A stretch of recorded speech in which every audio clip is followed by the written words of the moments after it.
بسم اللہ الرحمن الرحیم انما یخشی اللہ من عبادہ العلماء آمنت باللہ صدق اللہ العظیم۔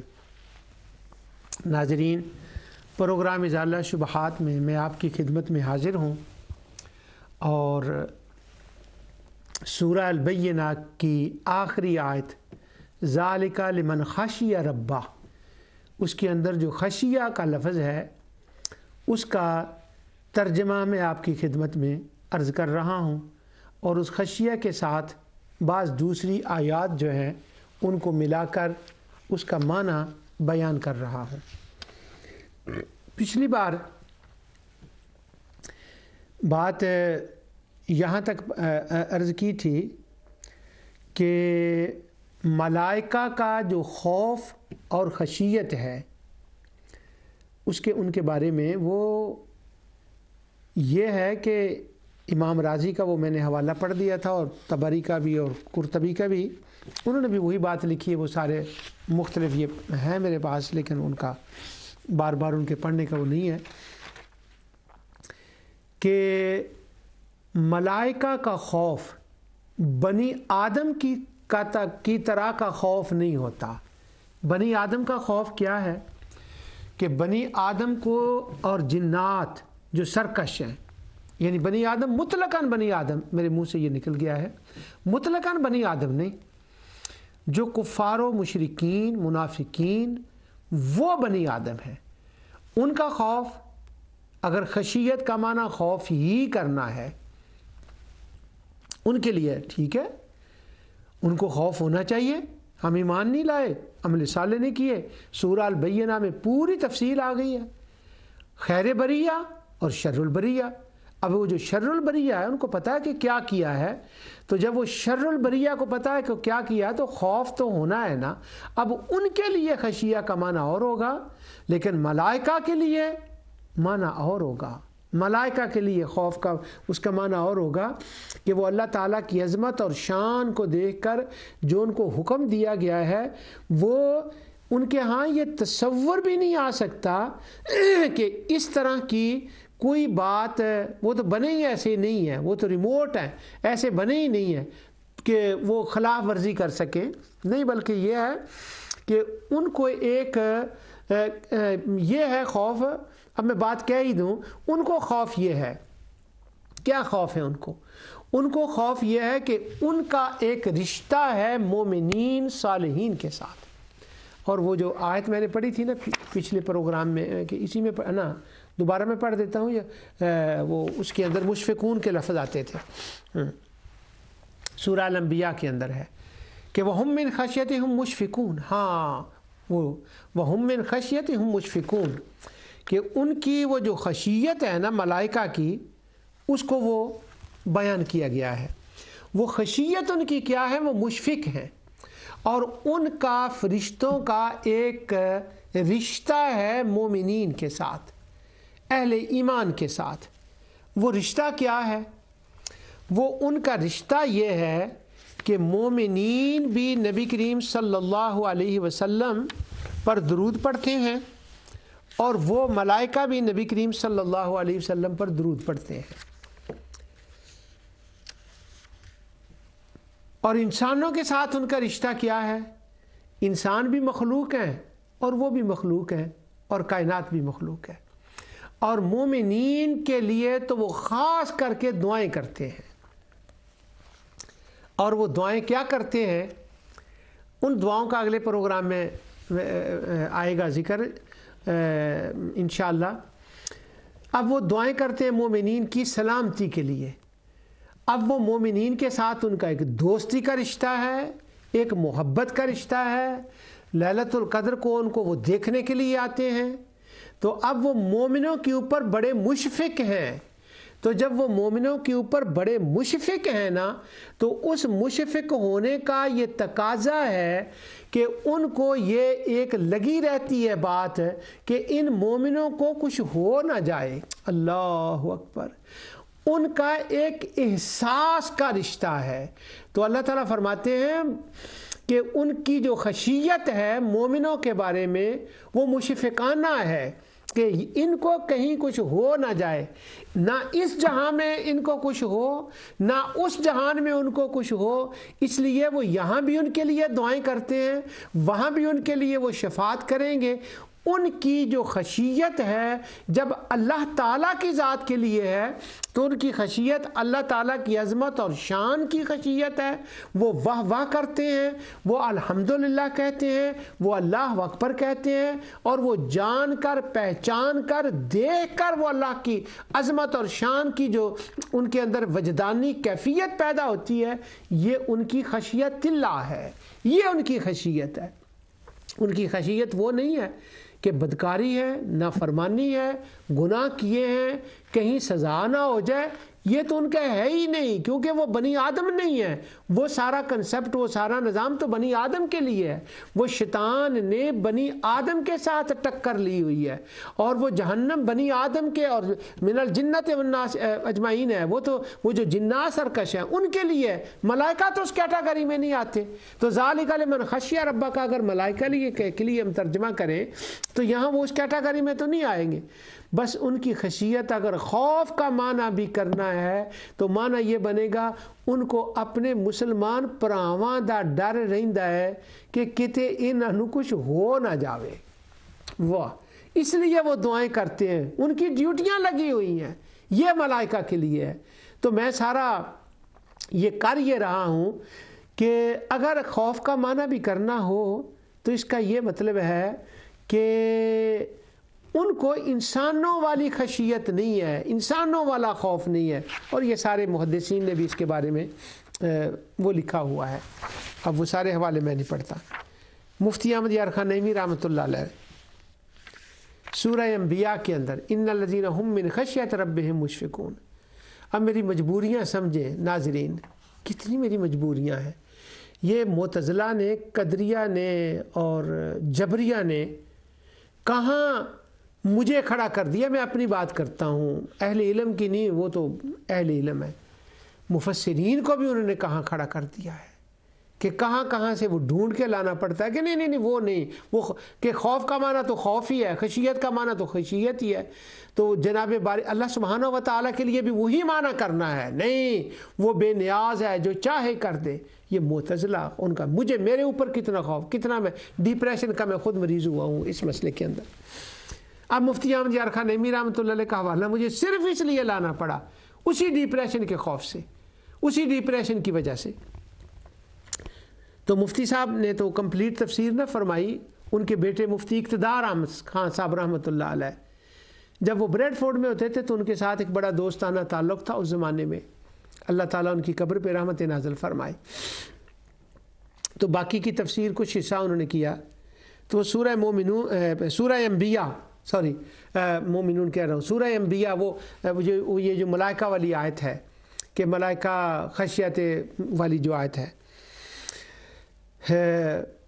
اس کی تفسیر میں وہ لکھتے ہیں کہ خشیت جو ہے اس کا کیا معنی ہے، تو وہ کہتے ہیں لفظ خوف مشترک ہے 4 معنی میں۔ ایک خشیت اور خوف ہوتا ہے ہیبت کا رعب، کیا بات ہے، ایک ہوتا ہے عظمت کا رعب، اور ایک معنی ہوتا ہے خوف کا معنی ہوتا ہے اندیشے کا، اور دوسرا وہ کہتے ہیں خشیت اور خوف کا معنی ہوتا ہے تقوی کا بچ بچا کے چلنا۔ ہیبت کے رعب کو اشفاق کہتے ہیں اور عظمت کے رعب کو خشیت کہتے ہیں۔ یہ اب تفسیر نعیمی میں یہ آ گیا، معاملہ ختم ہو گیا۔ اب میرا ڈر اتر گیا ہے اس حوالے کے بعد۔ جب میں اس پہ آیتوں کو ملاتا رہا، آیتوں کو آیتوں سے، تو وہ نعت نبی بن گئی، شعر میں ہمیشہ غلط پڑھتا ہوں۔ تو وہ جب آیتوں کو میں آیتوں سے ملا رہا تھا تو میرے اندر میرے اوپر جبریہ قدریہ کا خوف، وہ رازی کا بھی میں نے دیکھا، قرطبی کا بھی، طبری کا بھی، ابن ابی حاتم، وہ ساری اپنی جگہ پر پھر بھی میں ڈرا ہوا تھا۔ اب جب یہ نعیمی کا آ گیا نا حوالہ کہ نہیں، ملائکہ کا جو خوف ہے، جو خشیت ہے، وہ خشیت ہے اشفاقیہ، کہ وہ مومنین کے بارے میں ہے، وہ خشیت ہے۔ اور خشیت رب کا مطلب یہ ہے کہ اللہ سبحانہ و تعالیٰ کی عظمت اور معرفت جب ان کے سامنے ظاہر ہوئی تو وہ کرتے ہیں، یہ ان کی خشیت ہے۔ اور اسی طرح کا ان کا درود کا معنی بھی ہے، اس وقت وہ بات نہیں ہے۔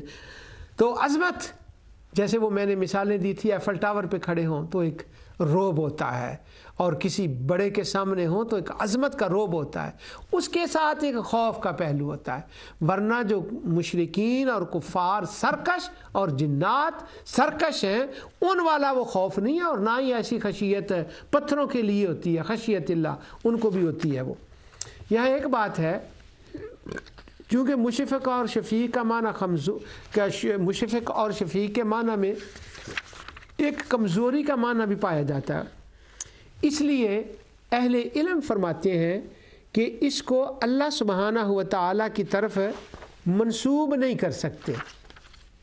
یہ دوسروں کے لیے تو ہے، لیکن اللہ تعالیٰ کو مشفق یا شفیق نہیں کہہ سکتے، کیونکہ اس کا یہ مطلب ہے۔ اب وہ خشیہ والا جو معنی ہے اس پر ایک اور بات عرض کرتا ہوں۔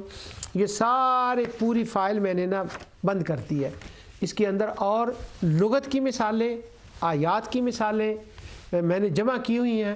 اللہ نے اگر چاہا تو کسی ویب سائٹ پر انشاءاللہ آ جائیں گی، لیکن دل بھرا نہیں ہے، تیسرا پروگرام ہے، لیکن اس تیسرے پروگرام کو میں ختم کرنا چاہتا ہوں لفظ خشیہ کا۔ اس کے بعد پھر دوسرا کوئی آگے بات کرنا چاہتے ہیں، وہ جس کو کہتے ہیں نا ٹو مچ بھی ٹھیک نہیں۔ اب میرا وہ ڈر تفسیر نعیمی کے حوالے سے ختم ہو گیا ہے، اس لیے میں اگلے پروگرام میں انشاءاللہ وہ سورہ بینہ کا کوئی دوسرا لفظ لے لیں گے، کیونکہ متعلقات صورت بینہ جو ہے نا اس کا دوسری چیزیں بھی ہم نے لانی ہے انشاءاللہ، بعض الفاظ پر اس پر بھی گفتگو کرنی ہے، اور سارے الفاظ کا معنی مطلب مقصود ایک ہی ہے، ذوق قرآن، کہ قرآن کی طرف رغبت ہو۔ اور جو ناظرہ قرآن پڑھنے والے ہیں ترجمے کے ساتھ، یہ پڑھے لکھے لوگوں کے لیے تو پروگرام ہے ہی نہیں سرے سے، وہ جب پڑھیں تو ان کو آیتوں سے آیتیں ملانی آ جائیں، ان کے اندر بھی ایک خوف ہوتا ہے، خشیت ہوتی ہے کہ، اور خشیت پیدا کی جاتی ہے کہ دیکھنا قرآن جو ہے نا اس میں غلطی نہ ہو جائے، بھی غلطی ہو گئی تو کیا ہوتا ہے، پھر کیا ہو گیا، غلطیاں سارے کرتے ہیں، پھر کیا ہوا، اللہ تعالیٰ وہ معاف کرنے والا ہوتا ہے، اور بعد میں غلطی کی تصحیح ہو جاتی ہے۔ ہم جس مفسر کو فن خاں پنجابی میں جس کو کہتے ہیں نا، فن خاں مفسر کہتے ہیں، یہ بھی میں خشیہ کی تشریح کر رہا ہوں، خوف کی، یعنی وہ ناظرہ پڑھنے والے ترجمہ پڑھنے والوں کے اندر بھی ایک خشیت، خوف، ڈر ہوتا ہے کہ غلطی نہ ہو جائے، تو کیا ہوا، غلطی ہو گئی، اللہ معاف کر دے گا، کسی اہل علم سے پوچھ لیں، دوبارہ اگلی آیت پڑھیں گے تو کلیئر ہو جائے گی۔ بلکہ میں ایک اور تجربے کی، اپنی ذاتی تجربے کی یہ میں بات بتاتا ہوں، اس کی عنایات اور کرموں میں سے ایک کرم یہ بھی ہے کہ اگر آپ کو آیت پڑھنے میں سمجھنے میں غلطی ہوئی ہے، آپ پڑھتے رہیں، اگلا مرحلہ ضرور آ جائے گا، اللہ تعالیٰ ضرور ظاہر فرما دے گا، یہ قرآن کی برکت ہے، یہ قرآن کا فیض ہے، یہ اس مالک کا ایک طریقے سے وعدہ بھی ہے۔ ثم ان علینا بیانہ کے اندر یہ مخفی ہے معنی میں، کہ وہ جو غلطی ہوتی ہے وہ خود کلیئر ہو جاتی ہے، کہ وہ پیچھے میں نے آیت سے یہ مطلب سمجھا تھا، اچھا یہ آ گئی، اس آیت نے اس کی تشریح کر دی ہے، جس کو کہتے ہیں نا مجمل اور مفصل آیات، کہ وہ ایک آیت ہوتی ہیں یا متشابہات کہتے ہیں، اور ام الکتاب محکمات کہتے ہیں، یہ دیکھیں لفظ بھی یاد نہیں آتے، محکمات کہتے ہیں، تو وہ کہتے ہیں کہ یہ جو ہے نا متشابہ ہے، اس آیت کو محکم پر پیش کرے تو پھر وہ اس کا خلاصہ کر دے گی، وہ اس کا بیان کر دے گی۔ یہ اصول قرآن جو قرآن کریم کے اوپر کتابیں ہوتی ہیں ان کے اندر وہ اصول ہوتے ہیں، ان کو میں بچوں کو نہیں الجھانا چاہتا۔ ایک آیت دوسری آیت کلیئر کر دیتی ہے، اللہ سبحانہ و تعالیٰ جو ہے نا وہ کلیئر فرما دیتا ہے۔ تو اب یہ خشیہ کا جو لفظ ہے، اس کو میرے اوپر جو خوف تھا وہ بھی جو ہے نا وہ چلا گیا ہے، تو اس کا مطلب ذوق قرآن پیدا کرنا ہے۔ اب اس کے اندر یہ جو میں نے آیت پڑھی ہے، انما یخشی اللہ من عبادہ العلماء، اس پر میں آپ کے سامنے ایک بات عرض کرتا ہوں۔ یہ سورہ فاطر میں ہے، انما یخشی اللہ من عبادہ العلماء، اور یہاں پر یخشی اللہ کا لفظ ہے، اللہ سے ڈرنا، خوف کھانا۔ ترجمہ میں پھر بھی خوف اور روئی کر رہا ہوں، یوں کہہ لیں کہ ڈر کے کر رہا ہوں، یا اتنا زیر کے اوپر جو ہے نا وہ ایک سوار ہوا ہے، اتنا پڑا ہوا ہے۔ میں ساری لغتیں پڑھ چکا ہوں کہ امید ہے اس کا معنی احساس ہے، اس کا معنی بچانا ہے، اس کا معنی پہچاننا ہے، اس کا معنی کھیتی ہری کرنا ہے، اس کا معنی اتباع کرنا، پیچھے چلنا ہے۔ وہ سارے معنی بنتے ہیں انہی آیات کے اندر، پھر بھی میں اس کا معنی خوف کر رہا ہوں۔ انما یخشی اللہ من عبادہ العلماء، بس علماء ہی ہیں جو اللہ سے ڈرتے ہیں۔ یہاں پر خشیہ کا لفظ ہے، اس کا کیا معنی ہے؟ پچھلے پروگرام میں شاید میں نے کہا تھا کہ جہاں خشیہ کا لفظ آیا اس کا سیاق و سباق سے پڑھے۔ اب یہ جہاں خشیہ کا لفظ آیا اس کے پورے سیاق و سباق تو یہ تقریباً 18 پیج ہیں، میں نے ان کے نوٹس بنائے ہوئے ہیں۔ اب میں سوچ رہا ہوں کہ پروگرام کو تو ختم کرنا ہے، تو اسی یعنی یخشی اللہ من عبادہ العلماء 18 پیج پر اس پر میں نے وہ نوٹس بنائے ہوئے ہیں۔ خیر، یہ آج شروع ہوتی ہے کہ رکوع شروع ہوتا ہے، پہلا اس رکوع یا ایھا الناس انتم الفقراء، یہاں سے اگر شروع کریں، پچھلی صورت کو چھوڑ بھی دیں، پچھلی آیات کو، تو پھر پتہ چلتا ہے یا ایھا الناس، اے لوگو، انتم الفقراء الی اللہ، تم اللہ تعالیٰ کی طرف فقیر ہو۔ سارے انسانوں کو کہا گیا کہ تم فقیر ہو۔ اب یہ دیکھیں یکشا کا معنی کیا بنتا ہے، وہ ڈر کیسے نکلتا ہے جو میرے اندر بھی جبریہ قدریہ معتزلہ نے ڈالا ہوا ہے۔ یا ایھا الناس،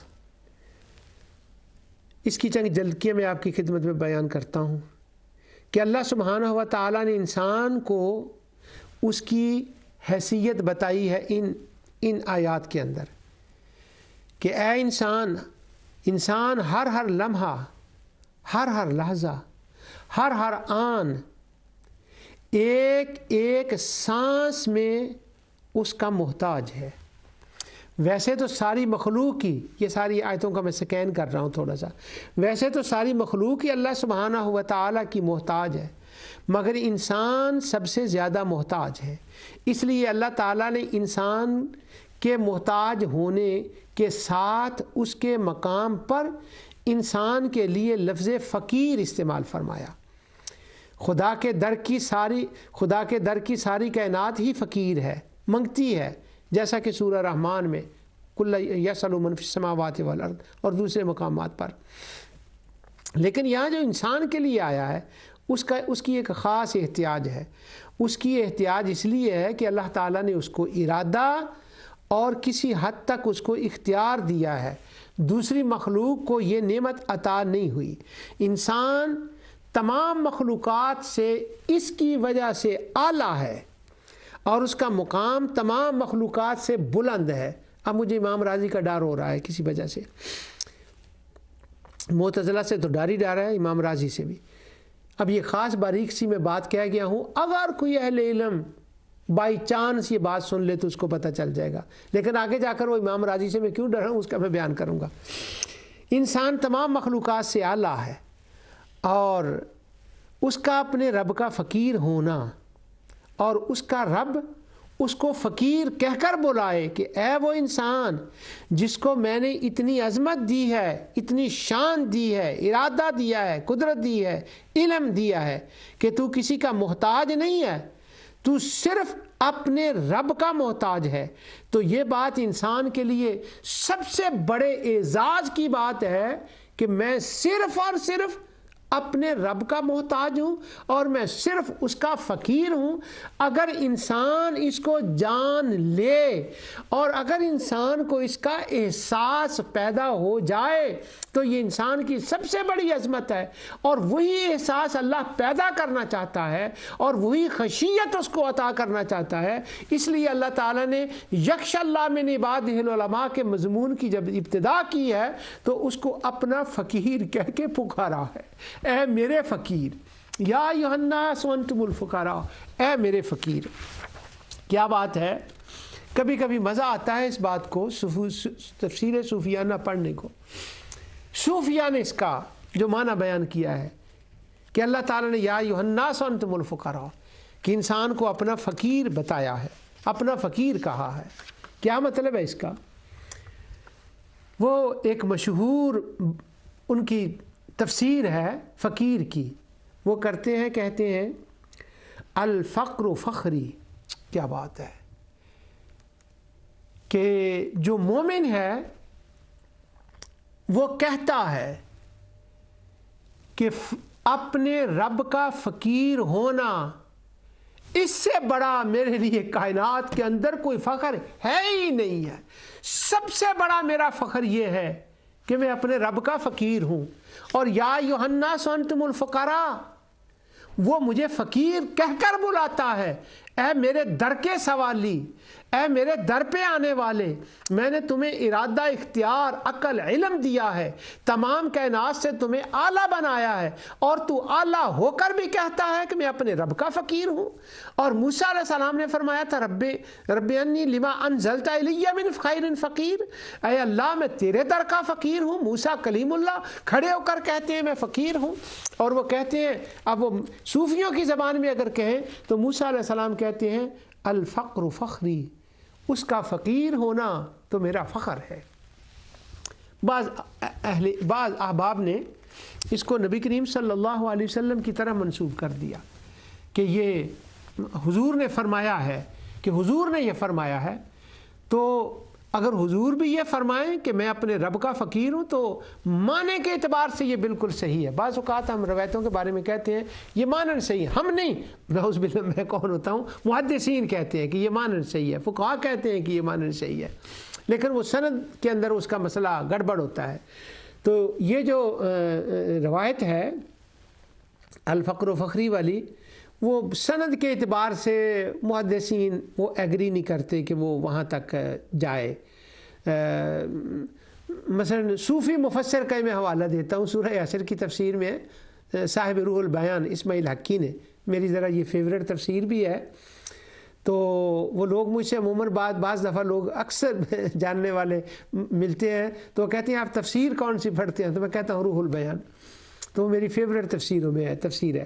تو صاحب روح البیان اس کے بارے میں فقر و فخری کے بارے میں، وہ میں اس کا مخرج غلط بول جاتا ہوں اس لیے مجھے دیکھنا پڑتا ہے، مشہور بات بھی، وہ کہتے ہیں وَطَعَنَا أَهْلُ الْحَدِيثِ فِي قَوْلِ الْفَقْرُ فَخْرِ لَكِنَّا مَعْنَاهُ صَحِيحٌ۔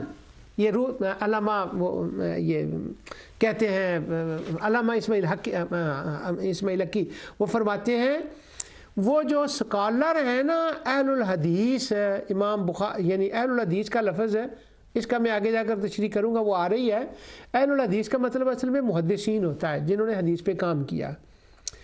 تو وہ کہتے ہیں وہ جو اہل محدثین ہیں نا، وہ کہتے ہیں کہ اس کی سند پر تان ہے، یہ حضور تک تو نہیں جاتی۔ حضور نے یہ نہیں فرمایا کہ یہ فقیر ہونا میرا فخر ہے، لیکن اس کا معنی صحیح ہے۔ معنی کیسے صحیح ہے کہ ساری انسانیت اللہ کی فقیر ہے، اور اللہ نے فقیر کہہ کے انسان کو بلایا ہے، یہ انسان کا فخر ہے۔ تو ساری کائنات میں سب سے بڑا فخر رسول اللہ صلی اللہ علیہ وسلم کا بھی فخر ہے کہ اللہ تعالیٰ کی وہ فقیر ہیں، اللہ ان کو دیتا ہے، وہ علم ہو یا ظاہری دنیا کی چیزیں ہوں وہ تقسیم فرماتے ہیں، تو وہ فخر ہے۔ لیکن وہ کہتے ہیں یہ یعنی وہ صوفی ہی فرما رہے ہیں کہ اس کی سند میں مسئلہ ہے، اور اگر باقی رہے محدثین کا تو وہ علامہ سخاوی تو کہتے ہیں کہ حدیث الفخر فخری مقاصد الحسنہ کے اندر کہتے ہیں کہ میرے قال شیخنا، میرے شیخ کہتے ہیں، ان کے شیخ ابن حجر اسقلانی ہے، تو کہتے ہیں وہ کہتے ہیں ہوا باطل موضوع، اور وہ کہتے ہیں، اور وہ موضوعات صغرا کے اندر ملا علی قاری نے کبرا کے اندر کہتے ہیں الفخر فخری قال الاسقلانی وغیرہ انہ باطل الموضوع، وہ سند کے اعتبار سے وہ ٹھیک نہیں ہے مسئلہ اس کا، مگر مانن وہ بات بڑی مزے کی ہے۔ اس لیے میں نے یا ایھا الناس انتم الفقراء کے اندر موقع غنیمت جانا تو میں اس کو میں نے یہاں ذکر کر دیا ہے۔ کیسے؟ صوفیہ کا کیا کمال ہے، اور اسی کو تفسیر صوفیہ نہ کہتے ہیں۔ صوفیہ کا یہ قول کہ انسان کے لیے اس کی فقیری فخر ہے، کیوں؟ وہ اس لیے کہ وہ کسی مخلوق کا فقیر نہیں، وہ لات کا فقیر نہیں، وہ عزا کا فقیر نہیں، وہ منات کا فقیر نہیں، وہ اصاف و نائلہ حبل کا فقیر نہیں، وہ صرف اپنے خالق کا فقیر ہے، اپنے رب کا فقیر ہے۔ اس سے بڑھ کر اس کے لیے کیا فخر کی بات ہو سکتی ہے؟ اب چونکہ میں نے یہ خشیہ کے اوپر اس کو بھاگنا ہے، تو یہاں میں نے وہ فقیر کے معنی لکھا ہوئے ہیں سارے، مفردات سے، راغب سے، مفردات راغب سے، لسان العرب سے، یہ وہ تاج الاصول زبیدی سے، جوہری سے، لیکن پھر کبھی سے انشاءاللہ۔ اب میں اس کا معنی یہ اتنی بات کر دیتا ہوں کہ وہ کہتے ہیں وَفَقَرَ الْأَرْضَ وَفَقَّرَهَا حَفَرَهَا وَالْفُقْرَ الْحُفْرَ وَالْفَقِيرَ الْبِئْرُ الَّتِي تُغْرَسُ فِيهَا الْفَصِيلَةُ۔ اس کا مطلب یہ ہے، یہ سب نے یہ بات لکھی ہے، کہتے ہیں فقیر کیا ہوتا ہے؟ تو وہ فقیر کا معنی بیان کرتے ہوئے کہتے ہیں کہ اس کا معنی ہوتا ہے حفرہ، گڑھا۔ فقیر اور گڑھا، اس کا کیا مطلب ہوا؟ اور اسی سے فقیر ہر اس گڑھے کو کہتے ہیں جس میں پانی کا بارش کا پانی جمع ہو جائے۔ فقرۃ للفصیل، وہ پودا ہم جب لگاتے ہیں تو اس کے ارد گرد ایک وہ بنا دیتے ہیں، مجھے اس کا نام نہیں آ رہا، گڑھا ہی کہہ لیں اس کو، وہ بنا دیتے ہیں، فصیل جو ہوتی ہے اس کو بناتے ہیں، تو اس کو کہتے ہیں فقیر۔ جب وہ عرب پودا لگاتے تھے تو اس کے، ہم بھی لگاتے ہیں صرف عربی نہیں، تو ہم وہ کرتے ہیں اس کے ارد گرد چھوٹا سا گڑھا بنا دیتے ہیں، جیسے گملہ کیاری کے اندر پانی ڈال دیتے ہیں، تو وہ گڑھے کے اندر پانی سوکھ جائے، پانی ختم ہو جائے، اب اس کو وہ کہتے ہیں فقیر۔ جب تک گڑھا رہے، پانی رہے، تر و تازہ رہے، وہ تر و تازگی رہے، اس پودے کے اندر بہار رہے، پانی رہے، تعلق رہے پانی کا اس کے ساتھ، اس کو وہ، اس حفرہ کو، اس کے وہ فقیر کہتے ہیں۔ اس کا مطلب یہ ہے کہ پانی کا تعلق اس پودے کے ساتھ ہے، اس کے اندر جان بھی ہے، وہ چل رہا ہے اور اپنی جگہ پر قائم بھی ہے۔ تو اس کا انسان کو اللہ تعالیٰ نے فقیر یوں فرمایا کہ تو میرا یوں فقیر ہے کہ اگر میری رحمت کا پانی تیرے پودے کے ساتھ اس کا تعلق نہ ہو تو ہوتا ہی نہ، اپنی اصل کے اعتبار سے تو ہوتا ہی نہ، اور اگر میری رحمت کا، رزق کا، عنایات کا پانی تمہیں نہ پہنچے تو سوکھ کر تباہ ہو جائے، ریزہ ریزہ ہو جائے، تو ختم ہو جائے۔ یا ایھا الناس انتم الفقراء، اے انسانوں تم تو ایک ایک سانس میں، ایک ایک لحظہ، ایک ایک بات میں میرے فقیر ہو، تم اس کو جانتے اور سمجھتے ہو۔ اس جاننے اور سمجھنے کا جو میں نے تمہیں شعور اور احساس دیا ہے، اس کے اوپر عمل کرو۔ وہ عمل کیا ہے؟ یہی بات تو آگے جا کر اس مالک، اس شہنشاہ نے کھول لی ہے اگلی بات کے اندر، پر اس نے شروع یہاں سے کی ہے کہ وہ ایک زندہ نہ رہے، وہ ختم ہو کے رہ جائے۔ پھر اس کے بعد ان یشاء یذھبکم ویأتی بخلق جدید، اس نے اپنی شان کو بیان کیا، عظمت کو بیان کیا کہ وہ اللہ وہ ہے کہ وہ جو چاہے وہ کرے، اس کے وہ ثنا کا مستحق ہے اپنی ذات میں، وہ حمید کا لفظ بھی آیا، کسی کو ضرورت نہیں ہے، یعنی وہ جو چاہے وہ کرے، اسے کوئی پکڑنے والا نہیں ہے۔ اس جہان کو وہ ختم کر دے، دوسرے جہان کو وہ لے آئے، جو چاہے وہ کرے۔ اے انسان تو اس بات کو سمجھ، اس کی اس علم و قدرت کو۔ بات یہاں سے شروع ہوئی ہے کہ جہاں خشیہ کا لفظ آتا ہے اس سے پہلے اس کی عظمت اور شان کو وہ کیسے بیان کرتا ہے، اور پھر خشیہ کا معنی دیکھیں وہاں جا کر کیا بنے گا۔ اب وہ خشیہ پر ہم بات لا رہے ہیں، میں نہیں لا رہا، قرآن لا رہا ہے، لیکن اس سے پہلے ان یشاء یذھبکم ویأتی بخلق جدید، ختم کر دے۔ وما ذلک علی اللہ بعزیز، اس کا کوئی ہاتھ نہیں پکڑ سکتا۔ یہ تعریض ہے اصاف، نائلہ، لات، منات، عزا، چاند، تاروں، جنات پر کہ کون ہے جو اس کا ہاتھ پکڑے؟ وہ جو چاہے کرے۔ اس زمین پر پہلے کیا تھا وہ بھی اس کا تھا، اب کیا ہے یہ بھی اس کا ہے، اور تاریخ اس کا کوئی ہاتھ پکڑنے والا نہیں۔ یہ تاریخ ہے، اس کے اوپر ماہرین علم البشریات نے بڑا کام کیا ہے ہمارے زمانے میں۔ انسان سے پہلے یہاں کون سی مخلوق تھی؟ اب انسان ہے، جب انسان چلے جائیں گے فنا ہو جائے گا، پتہ نہیں، بس جتنا ہمیں بتایا گیا وہ تو ہمیں پتہ ہے، اگلے زمین و آسمان بدل جائیں گے، ان کی کیا کیفیت ہے، یوم تبدل الارض غیر الارض، وہ کیسے ہوں گے؟ آقا دو جہاں صلی اللہ علیہ وسلم کے ذریعے ہمیں بتایا گیا، فرمایا وہ اتنی طاقت والا ہے کہ پہلے یہاں کچھ اور تھا، اسے فنا کیا، وہ لے گیا۔ وہ ہمارے بچے کہتے ہیں ڈائناسور تھے پہلے، انہوں نے کیا کہنا، ان کو اسکولوں میں پڑھایا جاتا ہے، چلو ڈائناسور چلے گئے، ایک اور مخلوق تھی وہ چلی گئی۔ اب ان یشاء یذھبکم ویأتی بخلق جدید وما ذلک علی اللہ بعزیز، اس کی یہ قدرت ہے۔ اب جیسے کہ شان اور قدرت کی باتیں ہو رہی ہیں۔ آیت نمبر اس سے بعد ایک آیت ہے وَلَا تَزِرُ وَازِرَةٌ وِزْرَ أُخْرَى، بڑی اہم آیت ہے، یہ قرآن کی اصطلاحات میں سے ہے، کوئی کسی کا بوجھ نہیں اٹھائے گا۔ اس کے دو معنی ہیں، ایک یہ ہے کہ کفار و مشرکین کا یہ خیال تھا کہ اگر قیامت قائم ہوئی تو ہمارا بوجھ لات منات عزا اٹھا لیں گے، ان کا رد ہے کہ نہیں، وہ نہیں بوجھ اٹھائیں گے۔ اور یہ جو مسلمان نوجوان ہوتے تھے ان کو ان کے رشتہ دار عزیز و اقارب بڑے جو ان کے عمر کے اعتبار سے بزرگ تھے، وہ کہتے تھے وَقَالَ الَّذِينَ كَفَرُوا لِلَّذِينَ اتَّبِعُوا سَبِيلَنَا وَلْنَحْمِلْ خَطَايَاكُمْ، فکر نہ کرو، حضور کو چھوڑ دو، اگر اس میں کوئی گناہ ہوا تو ہم حاضر ہیں، ہم تمہارے گناہوں کو اٹھائیں گے۔ اب چونکہ وہاں پر یہ باتیں چل رہی تھیں، یہ معاشرہ تھا، یہ سوسائٹی کے اندر باتیں ہو رہی تھیں، اب ان باتوں کو بار بار اللہ سبحانہ ہوا تعالیٰ نے ایڈریس کیا ہے قرآن میں، اور بار بار کہا ہے وَلَا تَزِرُ وَازِرَةٌ وِزْرَ أُخْرَى وَلَا تَزِرُ وَازِرَةٌ وِزْرَ أُخْرَى۔ دنیا کے اندر کوئی تمہارے یہ رشتہ دار بدبختی کا، نحوست کا، سزا کا جو جھٹکے لگیں گے تمہاری اوپر سزا کے، دنیا میں یہ بوجھ نہیں اٹھائیں گے، ان کے اوپر بھی آ جائے گا، یہ تو خود بھاگ جائیں گے، اور قیامت تو قائم ہونی ہے۔ لیکن اگر تم یہ توقع کرو کہ سمجھو کہ اگر قیامت قائم ہوئی تو لات منات ہمارا بوجھ اٹھا لیں گے، وہ بھی تمہارا بوجھ نہیں اٹھائیں گے۔ یعنی قرآن نے اس کو اس اسلوب میں بیان کیا ہے۔ اور وہ میں کیا کہا کرتا ہوں، قرآن خود کہتا ہے کہ میرا سبب نزول مجھ میں تلاش کرو، وہ سبب نزول اس میں تلاش کرو۔ اب اس آیت کا مفہوم تو یہ ہے کہ لات منات عزا پر کوئی بھروسہ نہیں ہے، ان کے عقیدے پر تعریض ہے، ساری باتیں ہیں۔ تو لیکن بات سمجھنے والوں نے اس سے کیا سمجھا؟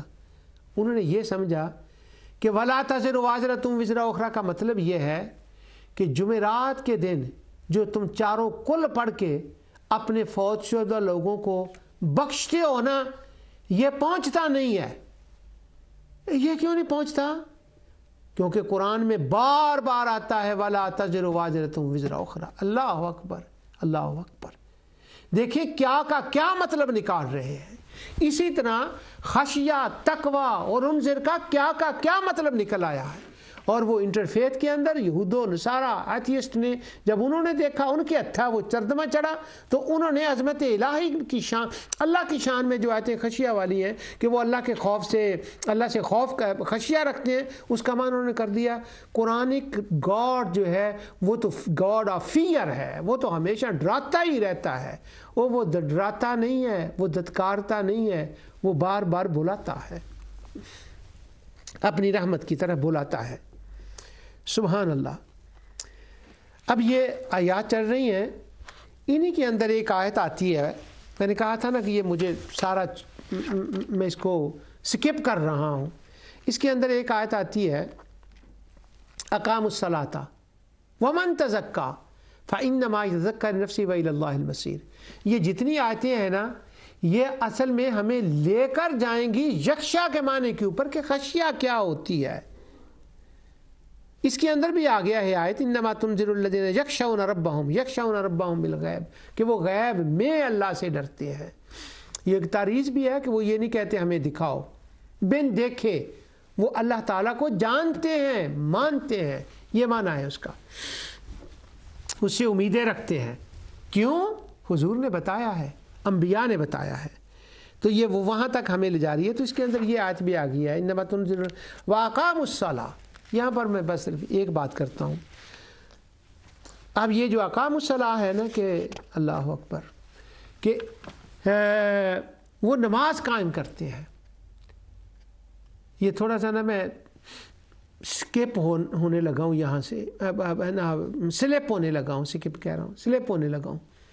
یہاں یہ صورت ہے مکی، اور اللہ سبحانہ و تعالیٰ اپنی قدرت، شان، عظمت کی بات بیان فرما رہا ہے. اس کے درمیان میں یہ بات آتی ہے کہ تم نماز کو قائم کرو. پاکستان کے اندر، ہمارے ملک پاکستان کے اندر ایک بندہ تھا، پڑھا لکھا بندہ تھا، دنیا کی تعلیم کو بھی اور عربی بھی اس کی، جیسے لوگ کہتے ہیں کہ اچھی عربی تھی اس کی، بعض کہتے ہیں اس کی ٹیم تھی، اللہ اعلم، ہمیں نہیں پتہ اس سے. لاہور گلبرگ میں وہ رہتا تھا، رسالہ بھی اس کا نکلتا تھا، طلوع اسلام اس کا نام تھا. تو بچپن میں، جوانی میں میں محکمہ اوقاف کے اندر ہے ایک مسجد میں امامت کرتا تھا جب میں پاکستان میں تھا. تو وہ محکمہ اوقاف کی مسجد تھی. تو وہ حضرت میاں شیر محمد صاحب شرک پوری رحمۃ اللہ تعالی علیہ کی مزار پر جو مسجد ہے، اس پر مجھے اس زمانے میں امامت کرنے کا شرف حاصل تھا. تو اس وجہ سے میرا محکمہ اوقاف کے آفس میں آنا جانا تھا. تو میرا اس زمانے میں یہ تجربہ تھا کہ جتنے ہمارے محکمہ اوقاف کے دفتر تھے نا، کیا اس کا نام لیتے ہیں، افسر، ان میں سے 90%، میں اس سے زیادہ کہنا چاہتا ہوں لیکن میں ڈر رہا ہوں کیونکہ ڈر ہی کا موضوع بیان کر رہا ہوں. پہلے تھوڑا ڈرا ہوا معتزلیوں، جبریوں، قدریوں سے میں، کہ ڈر کے کہہ رہا ہوں. 90% جو آفیسر تھے جن سے میں ملا ہوں محکمہ اوقاف میں، لاہور میں، شیخو پورہ میں، وہ ہمارے مینیجر تھے، ایڈمنسٹریٹر تک، وہ سارے کے سارے وہ پرویزی تھے. غلام احمد پرویز صاحب، میں نام لے دیتا ہوں آپ سے، میں کیا چھپاؤں، آپ نے کون سا کسی کو بتانا ہے. تو وہ غلام احمد پرویز کا درس سننے کے لیے جاتے تھے، اور وہ درس سنتے، ان کا رسالہ کو پڑھتے اور واہ واہ کرتے ان کے لیے. میں حیران تھا کہ یہ سارے کے سارے، پورا محکمہ اوقاف ہی پرویزی ہو گیا، کیا ہوا اس کو. اس کے بعد مجھے پولیس میں کچھ کام پڑا، کچھ پولیس کے ساتھ معاملہ ہوا، تو آئی جی پولیس تک مجھے ملنے کا موقع ملا. اس زمانے میں آئی جی پولیس ہوتے تھے، آئی جی پنجاب ان کا نام تھا حاجی حبیب الرحمان. تو ان سے وہ کسی وجہ سے وہ ملنا جلنا تھا. تو ان کے کوئی مذہبی بات بھی ہوتی تھی، یعنی وہ آئی جی پنجاب لیکن وہ قرآن شریف کی بات بھی کرتا تھا، اور وہ بھی غلام احمد پرویز کے جاتا تھا وہاں، جو درس قرآن تھا اس کے اندر. اب وہ پولیس والے اس کے نیچے D I G, S P جو تھے وہ بھی، یعنی یوں کہہ لیں کہ جو میں نے دیکھا وہاں پر ہے. اب میں آپ کو پرانی باتیں سنانے لگا. وہ کمشنر تھا وہاں پر، وہ کسی خاص وجہ سے نا، محکمہ اوقاف کی وجہ سے وہ کمشنر تھا، خالد اس کا نام تھا. اللہ اکبر، 40 سال 45 سال پہلے کی بات مجھے یاد ہے. وہ بھی غلام احمد پرویز کا وہ درس سننے کے لیے جاتا تھا. یعنی یوں کہہ لیں کہ یہ انتظامی امور کے جتنے افسر میں نے دیکھے وہ بھی غلام احمد پرویز کا درس سنتے، پرویزی، اوقاف کے، پولیس کے، آئی جی پنجاب، سارے. اب میں حیران تھا کہ یہ سارے کے سارے کیوں، ایسا کیا مطلب ہے. اب وہ بعد میں جا کے کہیں بڑے سالوں کے بعد میرے اوپر یہ راز کھلا کہ وہ مطلب کیا تھا. ایک تو یہ تھا کہ وہ ذرا علماء کو ان کے خلاف بات کرنا یہ لوگ پسند کرتے تھے کہ یہ مولوی ایسے ہوتے ہیں، یہ بھی بات تھی. اور دوسری وہ کچھ مغرب کی بات بھی کرتا تھا. اور تیسری بات جو سب سے بڑی تھی، جس نے بڑے بڑے لوگوں کو پرویزی بنایا اور پرویزیت کا ایک اس حد تک عروج رہا، اب بھی دانے ہیں کافی، وہ یہ بات تھی جس کو میں بتانا چاہتا ہوں، اور جس کے لیے یہ میں نے ساری تمہید بنائی اور اپنی زندگی کا ایک حصہ بتایا آپ کو تھوڑا سا، کہ غلام احمد پرویز صاحب نے، اب مجھ پہ یہیں کہیں یہ گرفت نہ ہو جائے کہ پرویز صاحب میں نے کیوں کہا، یہ میرے اخلاق کا تقاضا ہے. تو غلام احمد پرویز ہی کہتا ہوں ڈرا ہوا ہوں، کیونکہ خشیہ کا ترجمہ ڈرا ہوا، ڈرانا ہے، تو اسی ڈر سے میں یہ کہہ رہا ہوں۔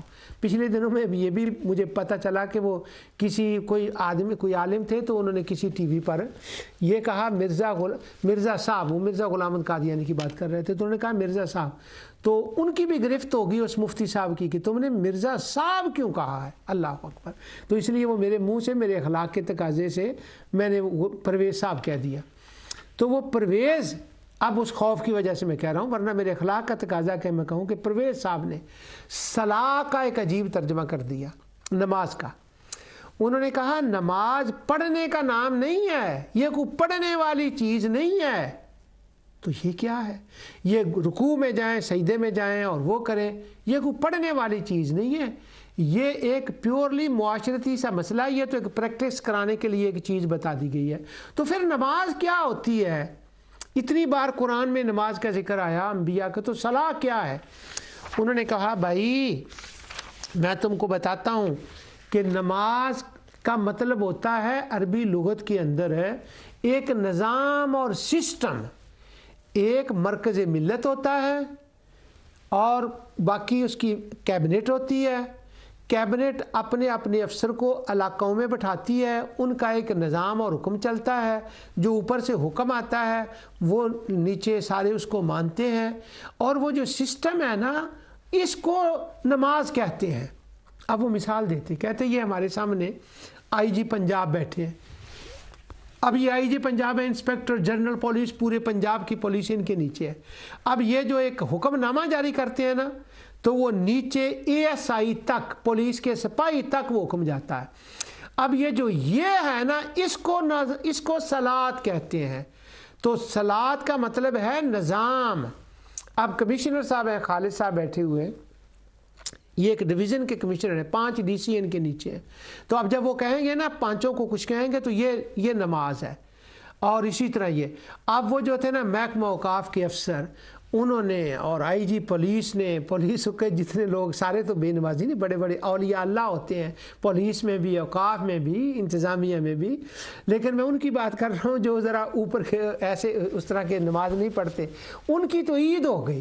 انہوں نے کہا پہلی مرتبہ کوئی بندہ ایسا ملا ہے جس نے ہمیں قرآن سمجھایا ہے کہ صلاۃ کا مطلب تو نظام ہے، ایک ملک کے اندر اچھا نظام قائم کر دینا، روٹی سب کو ملے، ویلفیئر اسٹیٹ بنا دینا، اس کو صلاۃ کہتے ہیں۔ یہ پڑھنے والی کوئی چیز نہیں ہے، اس کا نام نماز ہے۔ تو اب میری اس بات کے ساتھ کیا تعلق ہے؟ میری اس بات کے آج کے درس کے ساتھ یہ تعلق ہے کہ یہ صورت ہے مکی، اور مکی صورت کے اندر اللہ تعالیٰ بتانا چاہتا ہے کہ یکش اللہ کا کیا مطلب ہے۔ وہ اپنی عظمت اور شان کو بیان کر رہا ہے، اور مکے کے اندر ابھی تھوڑے سے مسلمان ہیں، ابھی ویلفیئر اسٹیٹ بننے کا، اسلامی ریاست بننے کا تو کوئی چانس دور دور تک نظر نہیں آتا، وہاں تو چانس ہی کوئی نہیں ہے۔ اور انہی آیات کے اندر آپ کو مکی صورتوں میں یہ بار بار چیز نظر آئے گی۔ انہی صورتوں کے اندر اللہ تعالیٰ فرما رہا ہے انما تنذر الذین یخشون ربہم بالغیب۔ اب یہ دیکھیں خشیت کا معنی ڈپریشن والا نہیں ہے۔ انما تنذر الذین یخشون ربہم بالغیب واقاموا الصلاۃ، یہاں پر نماز درمیان میں لائی گئی، کوئی نظام نہیں قائم ہونے کا، دور دور تک کوئی ابھی چانس بھی نہیں ہے، تو اللہ تعالیٰ یہاں نماز قائم کر رہا ہے۔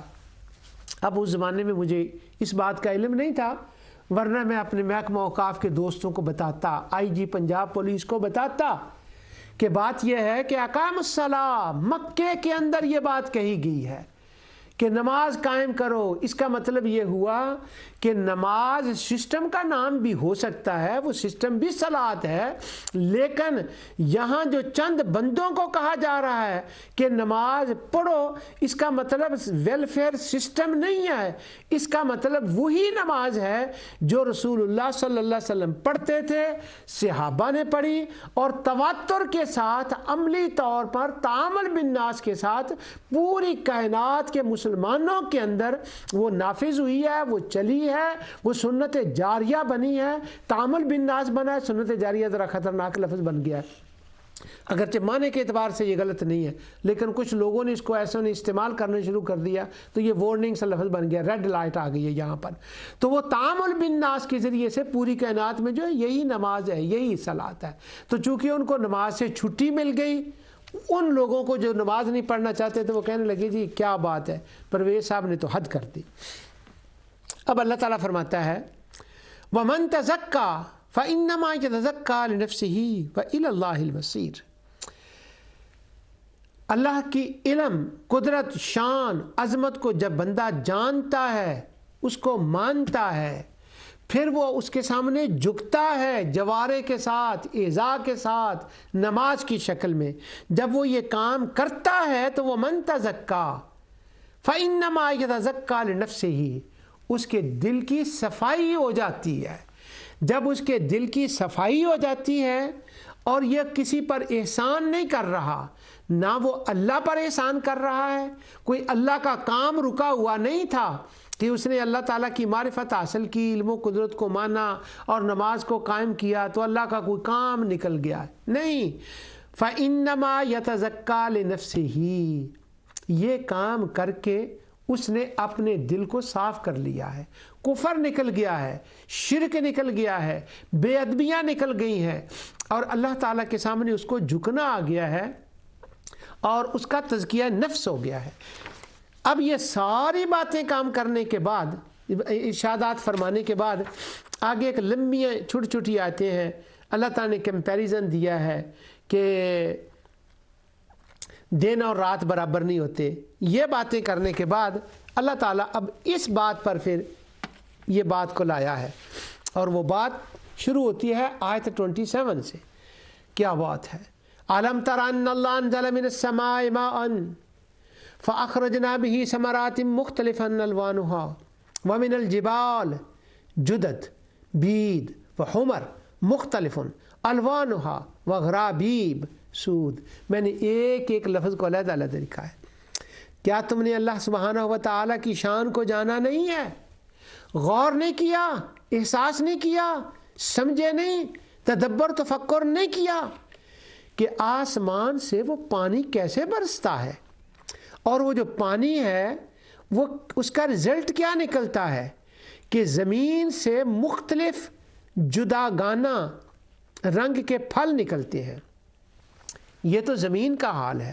اب ذرا نظر کو اٹھا کر دیکھو، وَمِنَ الْجِبَالِ، پہاڑوں کو دیکھو کہ پہاڑ ہیں، پتھر ہیں، ان کے اندر گاٹیاں ہیں، اور پھر ان گاٹیوں کے رنگ دیکھو، کیا بات ہے، وہ سفید ہیں، وہ سرخ ہیں، مختلفاً الوانها، اور ان کے رنگ مختلف ہیں، وغرابیب، اور گہری گہری گاٹیاں ہیں۔ اب ہم جو پہاڑوں کے علاقوں میں رہنے والے ہیں، یورپ میں یا پاکستان میں بھی، جو وہ غرابیب کو سمجھتے ہیں، اور سود، وہ گاٹیاں ہیں تو جتنی گہرائی میں جائیں تو کالا پن ان میں نظر آتا ہے۔ اب یہاں ایک رویت دکھائی گئی ہے، ایک محسوس مثال دی گئی ہے۔ اس کے اندر آفاق، ارضی، انفس اور جبال کا ذکر، وہ ساری باتوں کا ذکر کیا گیا ہے، اور 28 آیت میں پھر فرمایا گیا۔ اب ذرا ان باتوں کا ساروں کا علم کے ساتھ تعلق ہے، ان کا میں خلاصہ بعد میں کرتا ہوں 1-2 منٹ میں۔ فرمایا وَمِنَ النَّاسِ وَالدَّوَابِّ وَالْأَنْعَامِ مُخْتَلِفًا أَلْوَانُهُ، اسی طرح انسانوں، جانوروں، چپایوں میں، انسانوں، جانوروں، چپایوں میں اسی طرح مختلف رنگ ہیں۔ اب جس بندے نے اپنے عقل کو استعمال کیا، تو جو میں نے اس کو ارادہ دیا ہوا ہے، عقل دی ہوئی ہے، علم دیا ہوا ہے، اس نے اپنے ارادہ اور عقل سے غور کیا کہ میں تو اپنے رب کا فقیر ہوں، میری تو ایک سانس بھی اس کے کرم کے بغیر نہیں چل سکتی۔ یہ اس نے انفس کے اندر غور کیا، اور آسمان سے کیسے بارش آتی ہے، میرے زندہ رہنے کے لیے اس مالک نے کیا کیا کائنات کے اندر سسٹم قائم کر دیا آفاق میں، اور ارض کے اندر کیا کیا ہے، یہ اس کی قدرت اور علم ہے، اس کی قدرت اور شان ہے، پہاڑ ہیں، یہ ہیں۔ جب وہ اس بندہ وہ جب ان چیزوں کے اوپر غور و فکر کرتا ہے تو پھر فرمایا پھر کیا ہوتا ہے، انما یخشی اللہ من عبادہ العلماء، جب وہ ان چیزوں کو جان لیتا ہے، سمجھ لیتا ہے، انڈرسٹینڈ کر لیتا ہے، تو بندوں میں سے میرا وہ بندہ بن جاتا ہے، اور پھر میں اس کو کہتا ہوں کہ جب اس کو میری معرفت مل گئی، میری مخلوق کی معرفت مل گئی، اور نتیجے کے طور پر وہ مجھ پر ایمان لے آیا، یہ جو کچھ اس کو ملا ہے یہ اس کو خشیت ملی ہے، جو اس نے جانا ہے، سمجھا ہے، یہ سارا کچھ اس کو، یہ وہ صاحب خشیت بن گیا ہے، اور میں اسے عالم کہتا ہوں، میں اسے علماء کہتا ہوں۔ پورے قرآن میں علماء یہیں پر یہ لفظ آیا ہے۔ تو جب اس نے کہا کہ میں علماء کہتا ہوں، اور علماء کون ہوتے ہیں؟ وہ صاحب خشیت ہوتے ہیں۔ صاحب خشیت کا مطلب یہ ہے، پورے رکوع سے، پوری سورت سے شروع کریں، وہ جو اللہ کی ذات سے توقع کرنے والے ہیں، اس کی ذات سے امید کرنے والے ہیں، اس کی شان کو جانتے ہیں، اس کی عظمت کو جانتے ہیں، اس کی مخلوق کو جانتے ہیں، وہ غور و فکر کرنے والے ہیں، وہ تدبر کرنے والے ہیں۔ وہ کہتے ہیں ایک پہاڑ، اتنے رنگ، اتنی گہرائیاں، اس کے یہ حال، نباتات، آسمان سے کیسے بارش، کیسے یہ ہوا؟ جب وہ ساری چیزوں کو جانتا ہے تو رب کہتا ہے اب وہ صاحب خشیت ہے۔ ذالک لمن خشی ربا، وہ اپنے رب کی معرفت کو پا گیا ہے۔ اور اب اللہ فرماتا ہے میرے جو انسان مخلوق بندے ہیں، ان میں سے میں اس کو علماء کا نام دیتا ہوں، وہ میرے علماء بن جاتے ہیں۔ تو معنی یکش اللہ کا یہاں یہ ثابت ہو گیا کہ یکش اللہ کا معنی کیا ہے۔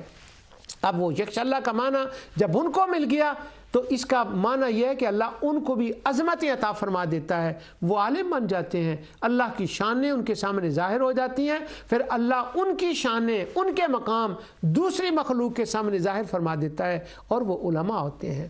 تو اب امید ہے کہ خشیہ کا معنی قرآن کریم کو پڑھتے وقت میرے بچے اور بچیاں، وہ طلباء، ناظرہ قرآن پڑھنے والے، جن کے لیے یہ میں نے 3 پروگرام ایک لفظ کے اوپر کیے ہیں اور 5-6 پروگرام چھوڑ دیے ہیں، کم از کم ان کو کچھ نہ کچھ اشارے مل گئے ہوں گے۔ اللہ سبحانہ و تعالی ہمیں قرآن کا ذوق عطا فرمائے، اور ہمیں اللہ سبحانہ و تعالی اہل قرآن میں سے بنا دے۔ اور اہل قرآن کیا ہوتے ہیں؟ یہ نام بھی بدنام سا ہو چکا ہے، اس کی تفصیل میں اگلے پروگرام میں کروں گا انشاءاللہ۔ جو کچھ میں نے کہا اللہ تعالی اسے قبول فرمائے۔ وما علیہ